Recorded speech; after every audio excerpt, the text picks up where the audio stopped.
Hi guys, it's Mark from POND.college, your trusted resource in the UK for ponds and water features. And today we're talking about how to install a waterfall pump. Stay tuned for the POND showcase. So, installation tips. When you're installing a waterfall pump, you want to make sure that the pump is designed for the UK market first and foremost. This is 50 hertz. So 240 volts, so it's perfectly fine for the UK and the European market.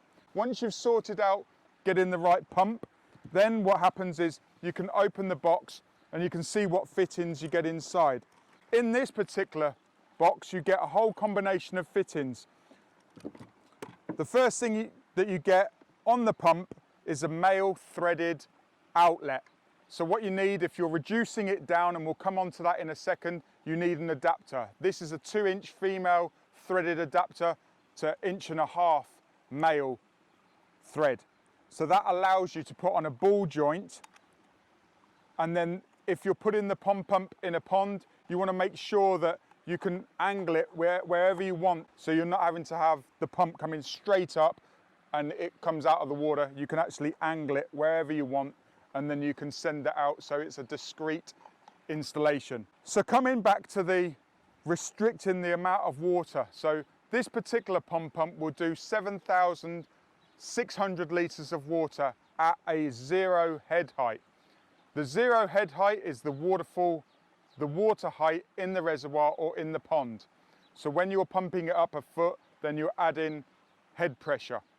Also, another thing that will affect the amount of water coming out, like I was saying, is the plumbing. If you're reducing down 2-inch opening to 1.5 inch, then you are going to restrict the amount of water coming through. Inside the 1.5 inch adapter, you will get about 10,000 litres maximum. What you don't want to do is put on a great big pump and then restrict it down, because you're paying for the same amount of electricity, but you're not getting the same amount of volume. But we're safe with this one, because the maximum this does is 7,600 litres of water. So we're perfectly okay to install this fitting on top of the pump. So we put that on the pump. The next thing we need to do is we need to think, right, which one are we going to use? You get 2 hose tails in the box. One is for the inlet and one is for the outlet. So you can actually run the EcoWave 2000 on an external application. You must have it flooded. So let's say that this was the water level. The pump must be installed externally below the water level. So it's a flooded application rather than having the pump up here sucking the water. It's never going to suck up into the pump. So it needs to be below water level, just like it would be in the pond for it to operate. So there's an installation tip if you're going to use an external. We don't need this because we're actually going to drop this pump into the actual body of water. So we don't need this fitting, so I'll keep this to one side for another day. What we do want is we want to be able to fit a hose on here. Today's application is 38mm suction hose or 1.5 inch. So I'm going to thread this hose tail on.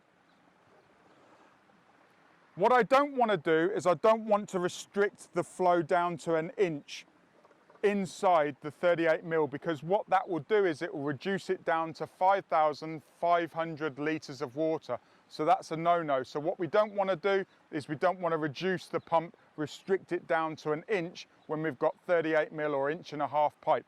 So what I'm going to do now is I'm going to cut off the right section, and if by magic we've got one already. So you can see I've cut the hose tail off. You can do it with a saw.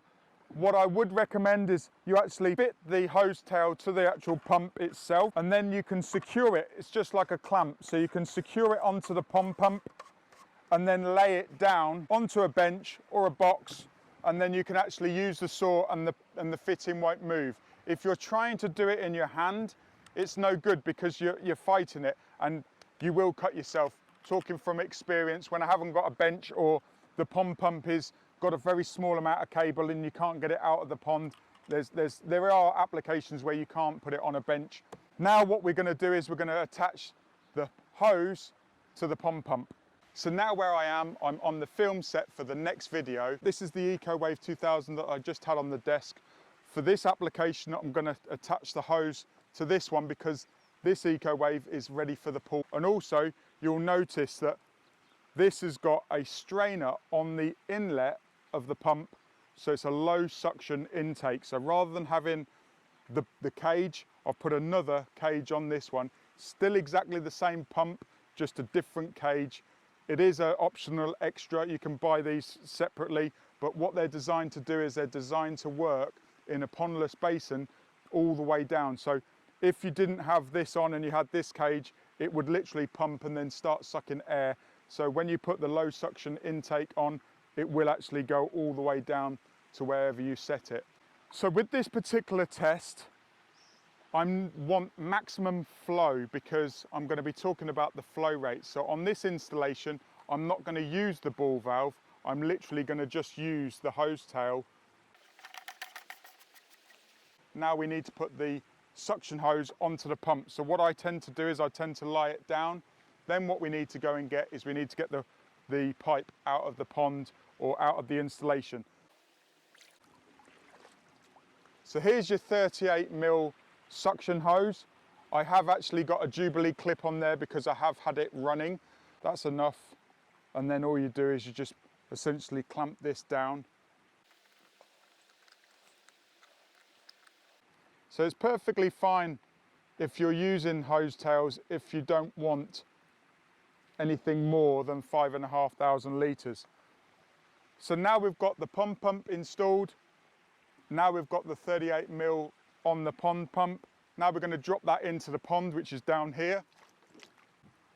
So now let's pretend that we're in a pond scenario and this is the waterfall that we're wanting to install. So we've got a spillway box. This is here at POND.college.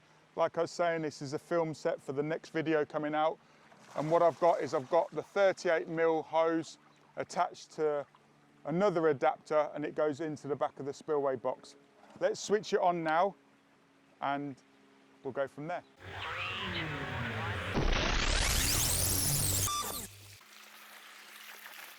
The filtration for this pond is somewhere else, so we've just literally got a waterfall pump installation video for you. 38mm pipe coming up, no restrictions because we've cut off the hose tails, so we've got plenty of water at this height. So if you want any more information or if you want any more videos on what size pond pump, put it in the comments section below and I'll answer every question down there.